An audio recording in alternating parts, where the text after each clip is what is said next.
പശ്ചിമബംഗാളിൽ Trinamool Congress M P Mahua മൊയ്ത്രയ്ക്ക് നേരെ BJP പ്രവർത്തകരുടെ മുട്ടയേറ്. കൃഷ്ണനഗറിലെ ഹോട്ടലിൽ പാർട്ടി പ്രവർത്തകർക്കൊപ്പമുള്ള യോഗത്തിനിടെയാണ് സംഭവം. അതിനിടെ ബംഗാളിൽ ടി.എം.സി നേതാക്കൾക്ക് നേരെ നടന്ന അക്രമങ്ങളിൽ ഡി.ജി.പിയോട് കൊൽക്കത്ത ഹൈക്കോടതി റിപ്പോർട്ട് തേടി.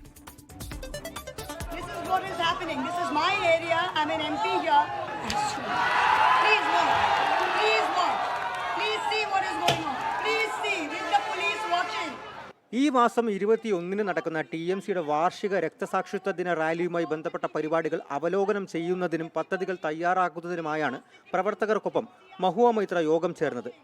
ഹോട്ടലിന് താഴെ തടിച്ചുകൂടിയ ബി.ജെ.പി പ്രവർത്തകർ മഹുവ മൊയ്ത്ര ഉണ്ടായിരുന്ന മുറിക്ക് നേരെ മുട്ടയും പച്ചക്കറികളും എറിഞ്ഞു. കരിങ്കൊടികളുമായാണ് പ്രതിഷേധക്കാർ എത്തിയത്.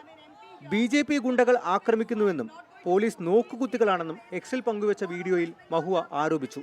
ഏതാനും മണിക്കൂറുകൾക്ക് ശേഷം പോലീസ് ഇടപെട്ടാണ് സ്ഥിതി ശാന്തമാക്കിയത്. അതിനിടെ ടി.എം.സി പ്രവർത്തകർക്ക് നേരെ ബംഗാളിൽ നേരത്തെ നടന്നിട്ടുള്ള മുട്ടയേർ അടക്കമുള്ള ആക്രമണങ്ങളിൽ എന്ത് നടപടി സ്വീകരിച്ചു എന്ന് വിശദീകരിച്ച് റിപ്പോർട്ട് നൽകാൻ ഡി.ജി.പിയോട് കൽക്കത്ത ഹൈക്കോടതി ആവശ്യപ്പെട്ടു. ആക്രമണങ്ങൾ തടയാൻ മാർഗനിർദ്ദേശങ്ങൾ പുറപ്പെടുവിക്കാനും കോടതി നിർദ്ദേശിച്ചു.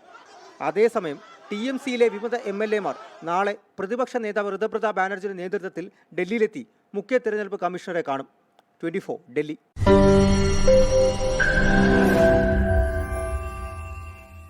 ലോകത്തെവിടെയായാലും ഏത് സമയത്തും 24 വാർത്തകളും ഓഗ്മെന്റഡ് റിയാലിറ്റി പാക്കേജുകളും എക്സ്പ്ലെയിനറുകളും വിശദമായി കാണാൻ ഞങ്ങളുടെ യൂട്യൂബ് ചാനൽ നിങ്ങൾക്ക് സബ്സ്ക്രൈബ് ചെയ്യാം.